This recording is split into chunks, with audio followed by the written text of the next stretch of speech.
El Baúl de Pesqueira.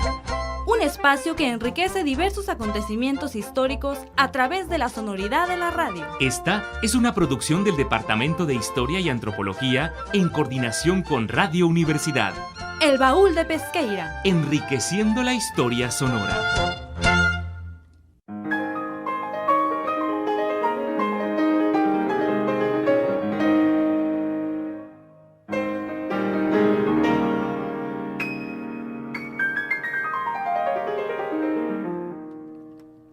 Buenas tardes, Radio Escuchas.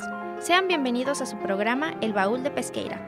Esta semana continuaremos con el 9º coloquio de Historia Regional que se está llevando a cabo actualmente en el Departamento de Historia y Antropología. En esta emisión entrevistaremos a Manuel Abraham Pulido, quien presentará su ponencia titulada Ni capitalismo ni comunismo, doctrina social católica y la ética protestante. Comenzamos. Ágora es una sección abierta al debate, Análisis, opiniones, discusión comentarios y reflexiones de quienes gustan, investigan y estudian algún tema de la historia. Te invitamos a formar parte del Ágora.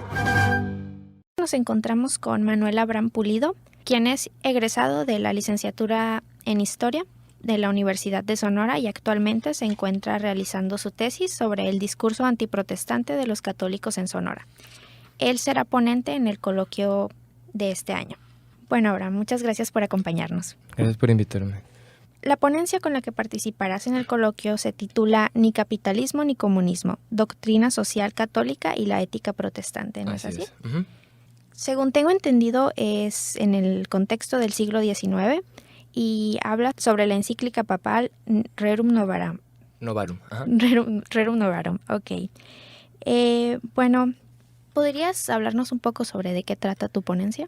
Pues básicamente son, yo como estoy trabajando con protestantes y católicos, tuve que ponerme a investigar un poco sobre, leí la obra de Max Weber, La ética protestante, y por otro lado, la corriente ideológica y política de los católicos, del siglo XIX y XX, la predominante era la doctrina social católica. Esta doctrina, es una doctrina que la encíclica fue escrita por un papa, León XIII, y es como una alternativa, tanto religiosa como política, a lo que ellos consideraban sistemas políticos modernos que eran erróneos, como el capitalismo y el comunismo.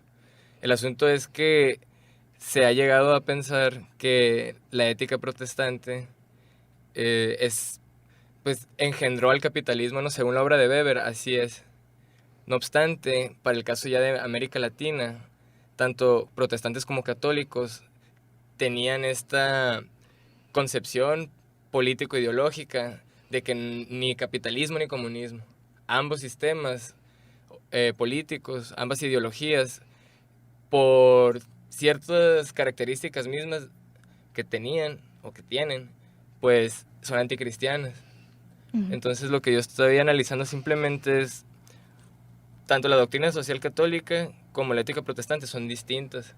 No obstante, tienen en común, a pesar de que son adversarios los católicos y protestantes, tenían en común este rechazo a las doctrinas materialistas, pues como te digo, capitalistas o comunistas. Me gustaría saber un poco sobre cuál fue tu proceso de acercamiento al tema. ¿Tiene que ver con tu Tiene que ver con mi tesis, sí. Pues es un apartado que he estado trabajando. Yo quiero hacer una especie de, no sé si es un análisis comparativo o simplemente un análisis explicativo. Yo quiero analizar ciertos aspectos de estas, tanto la doctrina social católica, la ética protestante claramente hace referencia a una ética, ¿no? Pero también la doctrina social católica tiene una ética. Y de acuerdo con Max Weber, este tipo de doctrinas son racionalizadas. Es un concepto. Ahorita voy a hablar más al rato de eso, porque tiene que ver con un enfoque también, de cómo analizar las religiones. Hay religiones que son tradicionales y hay religiones que se dice que son racionalizadas. Las tradicionales no significa que sean irracionales, pero tienen un componente más mágico que lo que tienen las religiones racionalizadas. Entonces yo me acerqué porque como yo estoy estudiando solamente el lado de los católicos, su discurso, estoy estudiando principalmente ese lado del discurso, no tanto el de los protestantes sobre los católicos. Aún así se me hizo interesante hacer como una especie de balance, o sea, porque desde la óptica católica el protestantismo es responsable de todos los errores, así los llamaban ellos en aquellos años, en el siglo XIX, errores modernos, capitalismo, comunismo, positivismo, ¿qué más? Racionalismo, todas las corrientes políticas, ideológicas y religiosas que surgieron después de la Reforma protestante en el siglo XVI, son responsabilidad de los protestantes. Entonces, dije, bueno, voy a analizar o voy a estudiar qué es esto de la ética protestante, y al mismo tiempo me topé con cierta información sobre protestantes mexicanos y latinoamericanos que daba la ironía que no eran procapitalistas propiamente hablando, eran más demócratas, igual que los católicos. O sea, los católicos tuvieron que adaptarse a todos los embates de la modernidad por medio de la doctrina social católica. Entonces la doctrina social católica también es una doctrina moderna. Entonces, estaría hablando de modernización religiosa, básicamente. ¿Podrías decirnos sobre el enfoque de tu investigación? Pues el enfoque de mi tesis, yo estoy planteando, según yo, ¿no? Un enfoque de la cultura, un enfoque cultural, de antropología cultural o historia cultural. Pues se me ocurrió también esta ponencia porque estuve leyendo un libro que se llama La interpretación de las culturas, de un antropólogo norteamericano que se llama Clifford Geertz, y él retoma este concepto de racionalización religiosa de Weber.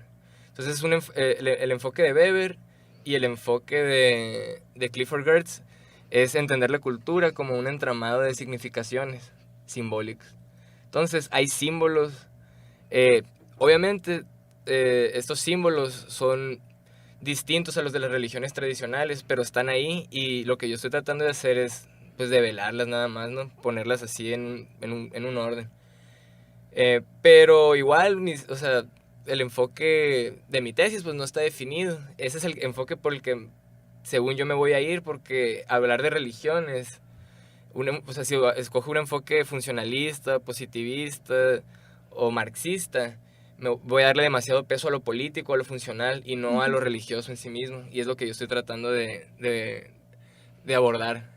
Cómo las religiones se modernizan y cómo evolucionan y cómo se desarrollan entre ellas. Obviamente hay un contexto político, hay un contexto social, pero yo quiero analizar la religión.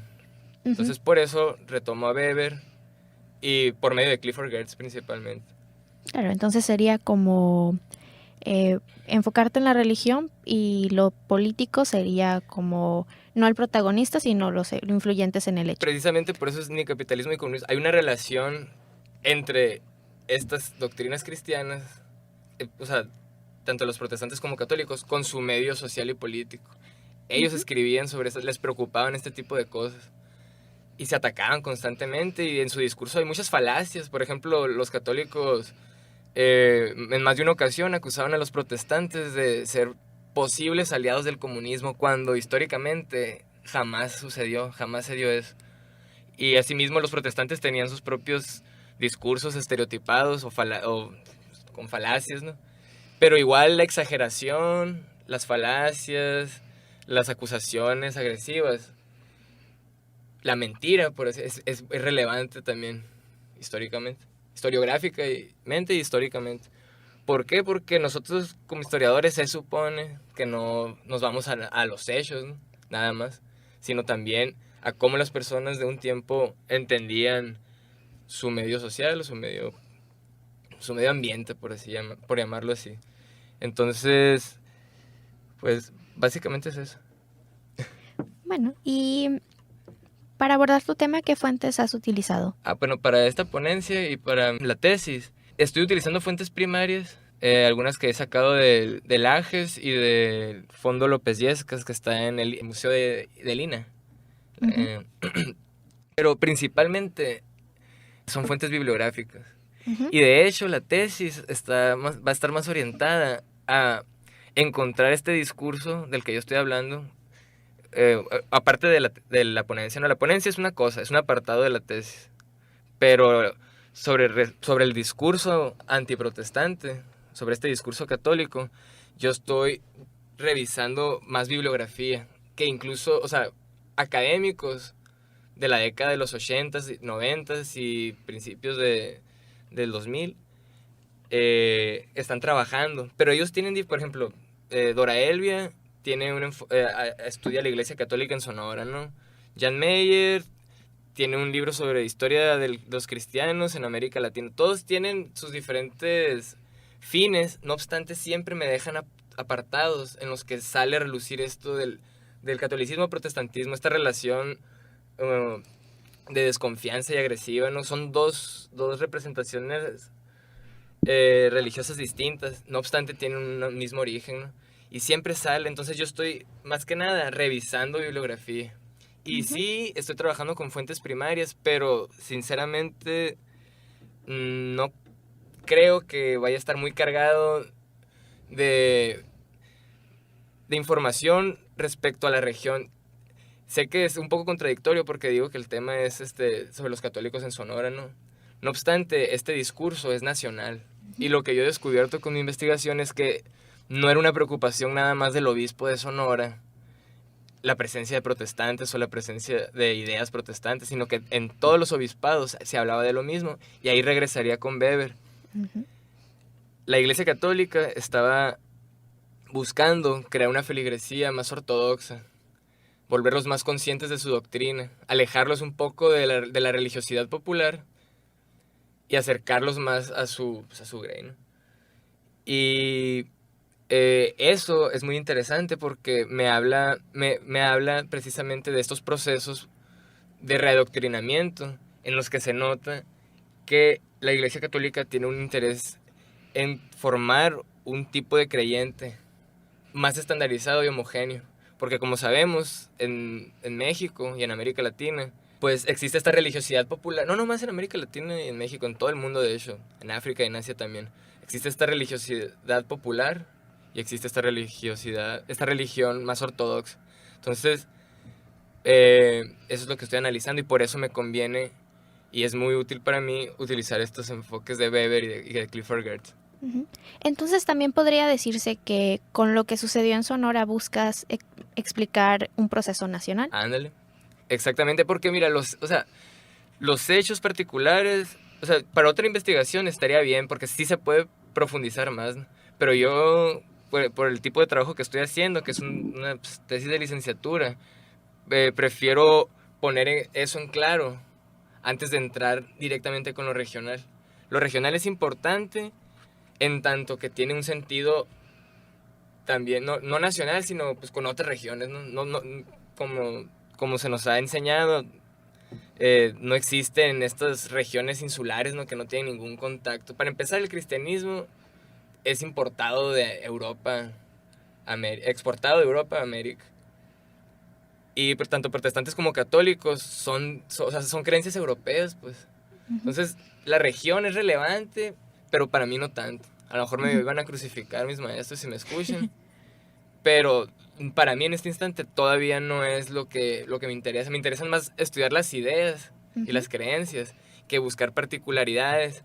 Porque va a sonar un poco fantoche o va a sonar un poco así como que soberbio, pero lo que dice el obispo de Sonora a veces es lo mismo que está diciendo el obispo de Tabasco, solo que con otras palabras y en referencia a otras cuestiones. Entonces me interesa la doctrina, pero la tengo que, obviamente, pues no soy teólogo, no voy a hablar nada más de la doctrina y meterme en cuestiones doctrinales, sino que tengo que ligarla con este discurso, que por cierto no he hablado qué características tiene este discurso. El discurso es religioso, es histórico, es apologético, principalmente es filosófico. Como es apologético, los católicos utilizaban varios recursos, utilizaban la historia, utilizaban la teología, filosofía y diferentes disciplinas para exponer su punto de vista, y eso también es importante. O sea, no es nada más la religión y la doctrina y ya. Obviamente hay cuestiones sociales, cuestiones científicas, incluso, por ejemplo, había unos antropólogos cristianos, no me acuerdo ahorita sus nombres, pero les interesaban este tipo de cuestiones y tenían un enfoque cristiano, pero utilizaban la antropología de sus tiempos, ¿no? Entonces, pues sí, o sea, lo regional, volviendo al punto, ¿no? Lo regional es importante, no obstante, yo tengo que justificar y dejar en claro que es parte de un proceso nacional. Los católicos veían a los protestantes como una amenaza nacional, y eso es muy importante porque Sonora está en la frontera. Entonces cualquiera podría pensar, pues como está en la frontera, está más cerca de Estados Unidos y es más propensa a recibir misioneros protestantes, y resulta que no necesariamente. Y si nos ponemos así de regionalistas, pues México está más cerca que Argentina de Estados Unidos, no obstante hay protestantes en Argentina, en Brasil hay protestantes y pasan por los mismos procesos, casi. Entonces la región y la cercanía, ese tipo de cosas son importantes, pero no son lo más importante. Es importante, son el marco nada más, o sea, es para orientarnos, pero hasta ahí. Para mí, esta investigación no tiene una pertinencia regional desde mi punto de vista. Claro. ¿Podrías describirnos a grandes rasgos y para esta ponencia en particular tu objetivo? Pues mi objetivo, creo que ya mencioné un poco de eso, hasta el momento es hacer una especie, no sé si una especie de comparación o simplemente una comparación, pero que explique, ¿no? Que explique, porque, por ejemplo, mucha gente conoce esta obra de Max Weber, La ética protestante y el espíritu del capitalismo, pero es muy densa y es un poco aburrida, y está muy larga, y las personas tienen una idea, pero no la leen, ¿no? A mí me gustaría, por lo menos, como somos estudiantes, retomarlo y volver a explicar a qué hablaba Weber, ¿no? Sobre la ética protestante. Y ahora, la doctrina social católica es algo que explícitamente desarrollaron los católicos, mientras que la ética protestante no es algo de lo que hablan los protestantes. Ellos no crearon una ética protestante y hablan de ella, no. Ese es el estudio de Weber. También es importante establecer esa diferenciación, que la doctrina social católica fue un esfuerzo consciente de la Iglesia a nivel mundial bueno, tampoco he hablado de qué es esto de por qué doctrina social. La doctrina social hace referencia a la cuestión social y compiten precisamente con el comunismo y son anticomunistas porque ellos también estaban preocupados por esta situación moderna de la precariedad laboral, los desempleados, la explotación. O sea, así como los comunistas se preocupaban por este tipo de cosas, también los católicos a su forma lo hacían, ¿no? Entonces yo quiero explicar estas relaciones, pues, entre religión, ideología, etc. Así, religión, ideología, política. Y pues nomás, es expositiva más que nada, ¿no? Y bueno, me gustaría hacerla que fuera más didáctica, pero la verdad, mi objetivo básicamente es eso, solamente retomar estas cosas que se supone que como científicos sociales, bueno, historiadores, sociólogos, ven mucho más a Weber que nosotros, pero pues es importante retomarlo. Y luego creo que va a haber un seminario de historia cultural. Sí, así es. Pues igual, es muy apropiado un tema de este tipo, porque Max Weber era un estudioso de las culturas, pues, y tenía un enfoque y pues es posible que tenga alguna pertinencia a mí me gustaría ir, ¿no? al seminario y ver de qué manera lo que yo estuve trabajando para esa ponencia, ahí poder platicarlo y poder exponerlo no sé. Pero más que nada mi objetivo es también hablar sobre mi enfoque para la tesis. No voy a hablar sobre eso ahí, pero quise hacer la ponencia porque estoy haciendo la tesis y me estoy dando un tirote precisamente por el enfoque. Tengo un montón de datos, muchos datos, información en bruto, así. Pero dándome el tiro con el enfoque. Entonces, cada vez me doy cuenta que tiene una orientación a lo cultural. De hecho, yo le puse como 4 puntos cardinales, ¿no? Lo espiritual, lo social, lo político y lo histórico. Está entre esos puntos el tema.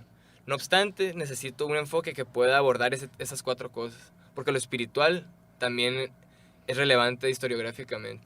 No nomás los Claro. hechos, no nomás o sea, si yo hiciera la tesis así, pues si de por sí está aburrido el tema para muchas personas que no les interesa para nada hablar de religión porque tendrán sus razones, así menos, fechas y conceptos y tendemos mucho los jóvenes de ahí de la licenciatura a hacer eso, porque hacemos lo que hacen muchas veces los mayores, ¿no? Eso es el academicismo, hacer lo que hacen tus maestros. Y yo pues quisiera agarrar lo bueno de mis maestros y ese sería mi objetivo a grandes rasgos. Bueno, muchas gracias, Abraham. Y volviendo al tema del coloquio, Ujú. ¿has participado anteriormente en un coloquio de historia? Sí, participé en el de... ¿Cuál fue? Pues en el de la historia, la enseñanza de la historia y su enseñanza. Creo que fue organizador en esa ocasión. Y no hablaba sobre la ética protestante ni la doctrina social, hablaba sobre el discurso antiprotestante. Así, a grandes rasgos. Y fue un trabajo... pues no me gustó tanto porque o sea, nomás estaba, como te digo, poniendo citas de lo que decían ciertos obispos, de lo que decían algunos científicos sociales, pero realmente solamente fue descriptivo, pues, describí, pero no entré en análisis ni nada de ese tipo de cosas y es lo que estoy tratando de hacer ahora, relacionando mi tema con otra, es que el tema que escogí tiene muchas oportunidades de conectarse con otros temas, pues. Por ejemplo, si a una persona le interesa hablar sobre nacionalismo en México durante la década de los años 30-40, el discurso de la Iglesia Católica era extremadamente nacionalista en esos años, precisamente porque querían demostrar al pueblo mexicano, o recordarles al mexicano, que por ser católicos son más mexicanos y que el ser protestante es casi una traición al país, a la patria, ¿no? O sea, es cambiar tu religión por la religión de los extranjeros, ¿no? Pero sería una parte, a lo mejor, de este estudio del nacionalismo en México, pero se conecta, pues, hay una conexión. Entonces, por eso, pues, no sé, la otra ponencia no me gustó porque es como si estuviera hablando de la tesis y ahora voy a hablar solamente de un apartado. Eso significa que hay un avance, significa que ya estoy viendo diferentes formas de hablar o sea, con teoría, pues, porque me falta la teoría. Te digo, tengo los datos, tengo todo eso, me falta la teoría. Pero bueno, me fui, agarré monte, sí. Sí, y antes de eso presenté una ponencia, bueno, la presentó un amigo, pero la elaboramos entre 3 personas. Fue una encuesta que hicimos a los estudiantes de la Universidad de Sonora sobre sobre preguntas como qué es la historia, para ti la historia es una ciencia o un arte, o qué es, o sea, cosas de ese tipo, ¿no? Estuvo padre. Y pues esa sería mi tercera, como quien dice, sería mi tercera participación. Ujú. Entonces podríamos decir que estas participaciones en coloquios de hace 2 o 3 años te sirvieron para este proceso de orientarte a lo que sería tu tema de tesis actualmente. Sí, pues sí, pero hay un problema que yo pues ya estoy hablando de cosas personales, pero me ponen muy nervioso las ponencias. Yo soy muy dado a hablar un montón con las personas sobre mis intereses, y etcétera. Pero cuando se trata en esos medios me pongo muy nervioso.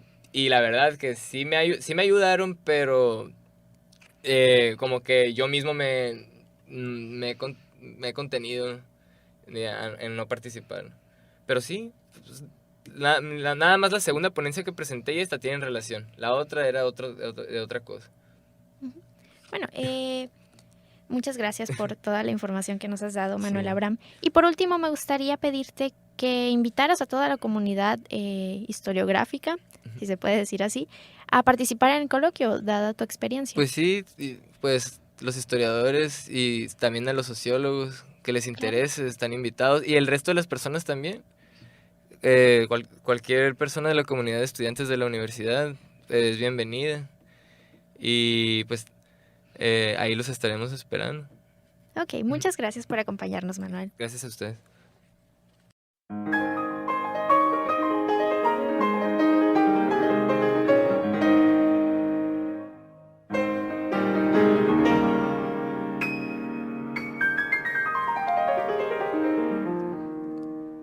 Gracias por acompañarnos esta semana y no olviden que están todos invitados al Coloquio de Historia Regional. Gracias por acompañarnos en el Baúl de Pesqueira, enriqueciendo la historia en Sonora. Hasta la próxima. Se despide de ustedes Ana García Vega.